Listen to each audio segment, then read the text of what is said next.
New at 5, a man appeared in court today charged with the December murder of his son-in-law.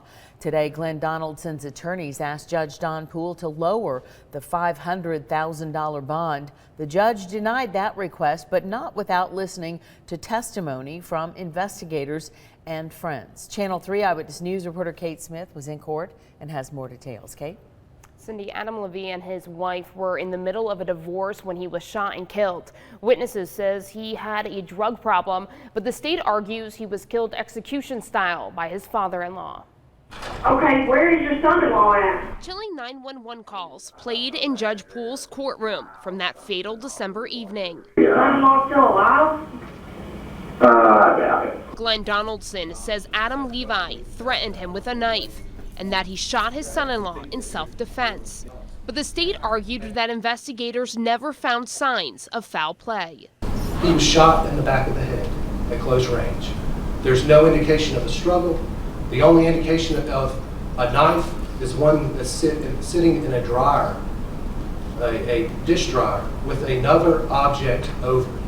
The state questioned the 911 dispatcher, the homicide investigator, and the first officer on scene. Went to check on the party that was down, and then he wasn't moving, so we cleared the house just to make sure nobody else was in the house. Okay. Donaldson's defense attorney invited friends and family to the stand, including the man who knows him best, his father, Harold Donaldson, a former Chattanooga police officer. To your knowledge, does he have a prior criminal record? No, sir, none. Do you have an opinion as to whether he is a threat to the community? No, sir, he would not be a threat. All right.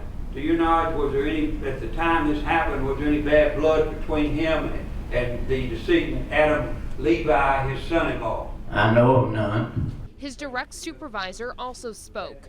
Anthony Hughes says Donaldson is a strong employee who never showed any anger or hate. He says despite the charges, he would still want him to work for him. Oh, yes, sir. I will take him back tomorrow. But despite all the character testimony, the judge says no to lowering Donaldson's bond of $500,000 while he waits for the evidence to be presented to decide if Donaldson is guilty or not guilty of first-degree murder. I'm going to consider all those things, and I will consider it again next Monday when we come back. Okay? Bond at this point is not lowered, but I will consider all those issues next Monday. Donaldson will appear again in court next week. Judge Poole says he will give a decision then on Donaldson's bond. For now, I'm live in the studio. Kate Smith, Channel 3 Eyewitness News. Thank you, Kate.